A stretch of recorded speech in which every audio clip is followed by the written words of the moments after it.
Assalamualaikum warahmatullahi wabarakatuh. Nama saya Risma Yudiana Saraswati, nomor induk mahasiswa 20204153 dari kelas B Fakultas Pertanian Universitas Mulia Kudus.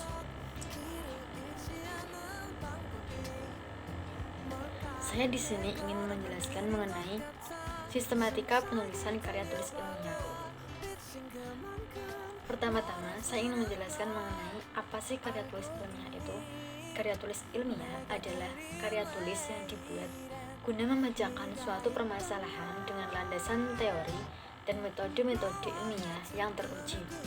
Pada umumnya, karya tulis ilmiah berisikan data, fakta, dan solusi mengenai suatu masalah yang terjadi secara nyata. Penulisan karya tulis ilmiah harus dilakukan secara runtut dan sistematis. Tujuan penulisan karya tulis ilmiah adalah sebagai sarana melatih mengungkapkan pemikiran dalam bentuk tulisan yang sistematis dan metodologis. Sistematika penulisan karya tulis ilmiah atau urutan-urutan atau kaidah dalam penulisan karya tulis ilmiah dibagi menjadi 3 bagian. Kaidah dalam penulisan karya tulis ilmiah dibagi menjadi 3 bagian. Yang pertama, bagian pembuka, bagian isi, dan bagian penutup. Pada bagian pembuka, berisi halaman sampul. Dalam halaman sampul terdapat judul, tujuan, penyusun, lembaga, dan tahun penyelesaian. Pada halaman judul, berisi sama seperti halaman sampul, namun sudah mulai memberi halaman menggunakan huruf Romawi kecil. Yang ketiga, halaman pengesahan. Pada halaman pengesahan terdapat judul karya tulis yang disusun oleh, telah diteliti dan disahkan oleh, tanda tangan pembimbing, dan kepala lembaga. Yang keempat yaitu abstraksi. Pada abstraksi berisi gambaran dari isi keseluruhan karya tulis ilmiah yang terdapat kata kunci dalam penulisannya. Yang kelima, kata pengantar. Pada kata pengantar berisi ucapan syukur, judul, tujuan, ucapan terima kasih, harapan, serta tempat, tanggal, bulan, dan tahun dibuatnya karya tulis ilmiah tersebut. Yang keenam yaitu daftar isi. Daftar isi berisi daftar-daftar dari subbab-subbab yang dibahas dalam karya tulis ilmiah tersebut. Yang ketujuh, daftar tabel, gambar, grafik, dan lain-lain. Berisi tentang daftar nama-nama tabel ataupun gambar ataupun grafik atau yang lainnya yang dimuat dalam karya tulis ilmiah tersebut.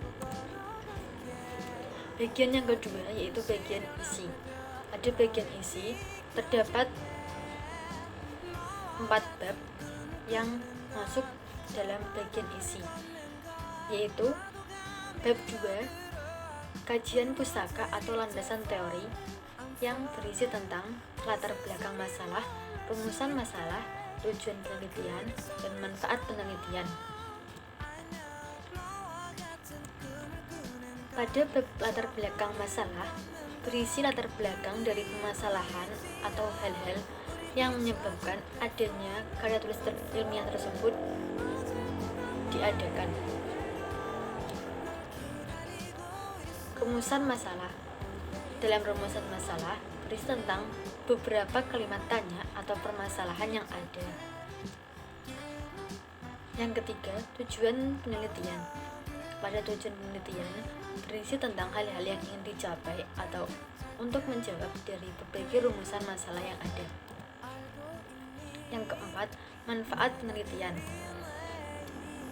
Pada manfaat penelitian berisi tentang manfaat-manfaat apa saja yang diperoleh dari adanya penelitian tersebut. Bab yang ketiga dalam bagian isi yaitu bab 3, metode penelitian. Pada bab ini berisi tentang yang pertama, jenis penelitian, lokasi dan waktu penelitian, populasi dan sampel penelitian, metode pengumpulan data, teknik teknik analisis data, dan desain penelitian. Jenis penelitian berisi mengenai jenis penelitian kita, yaitu bisa eksperimen atau non-eksperimen, lokasi penelitian, dan waktu penelitian, kapan serta di mana, populasi dan sampel yang kita gunakan dalam penelitian tersebut, kemudian metode pengumpulan data, yaitu biasanya bisa berupa eksperimen, interview, angket, ataupun yang lainnya. Teknik analisis data biasanya berisi tentang cara yang kita gunakan dalam menganalisis data penelitian. Kemudian ada desain penelitian yang berisi tentang gambaran secara umum proses penelitian dari awal hingga akhir. Bab yang selanjutnya yaitu bab 4, hasil dan pembahasan. Hasil dan pembahasan terdiri dari yang pertama hasil dan yang kedua pembahasan, di mana dalam hasil dan pembahasan berisi tentang penjelasan mengenai hasil-hasil penelitian serta pembahasannya secara runtut dan sesuai fakta. Bab yang terakhir dalam bagian isi yaitu kesimpulan serta saran. Pada kesimpulan berisi tentang simpulan-simpulan atau kesimpulan akhir dari penelitian, biasanya jawaban dari rumusan masalah. Kemudian saran. Saran berisi tentang usulan atau anjuran mengenai topik yang dibahas dalam karya tulis ilmiah tersebut. Bagian yang ketiga yaitu bagian akhir, yang terdiri dari daftar pustaka, lampiran, serta metode serta biodata peneliti.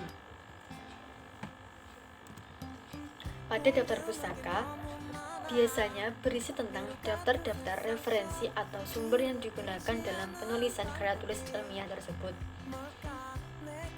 Lampiran biasanya berisi semua dokumen yang digunakan dalam penelitian. Yang terakhir yaitu biodata peneliti, berisi tentang informasi-informasi dari peneliti. Berikut adalah referensi yang saya gunakan dalam menjelaskan materi sistematika penulisan karya tulis ilmiah dari www.cbnus.ac.id dan www.depitpo.blogspot.com. Sekian yang dapat saya sampaikan. Apabila ada kesalahan, saya mohon maaf. Wassalamualaikum warahmatullahi wabarakatuh.